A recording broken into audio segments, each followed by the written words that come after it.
Nature of cement, it really accelerates the breakdown of the organic matter you need for DNA, for toxicology reports. And it actually destroys the very evidence you're looking for. It makes it exponentially harder to recover.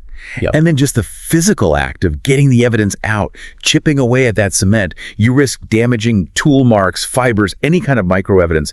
The police effort here was just immense. That really changes how you see that detail. It's not just gruesome, it's a calculated forensic obstacle. And there's that one piece of testimony, that really haunting detail from the sources that brings it all back to the human level. The daughter. The young daughter.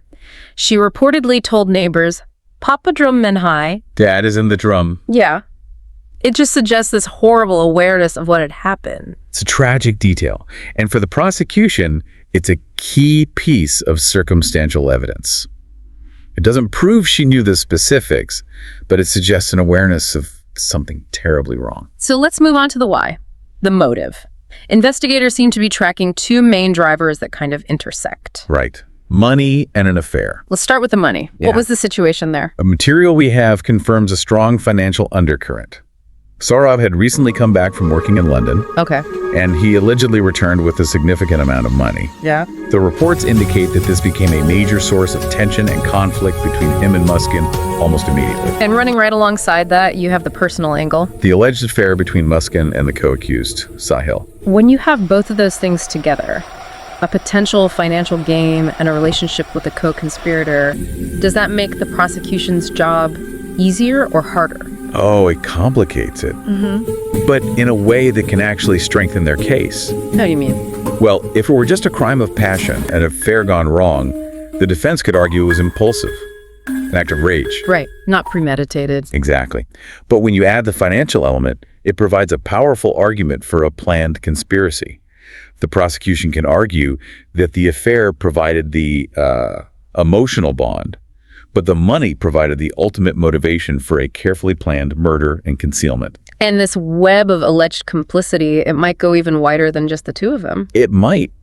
The victim's family, Saurabh's family, they have made very strong claims in the media. What are they alleging? They allege that Muskan's parents knew what was happening, that they were potentially complicit in the crime itself, and they're demanding that they face punishment too. Wow, that widens the scope of the investigation dramatically. It does.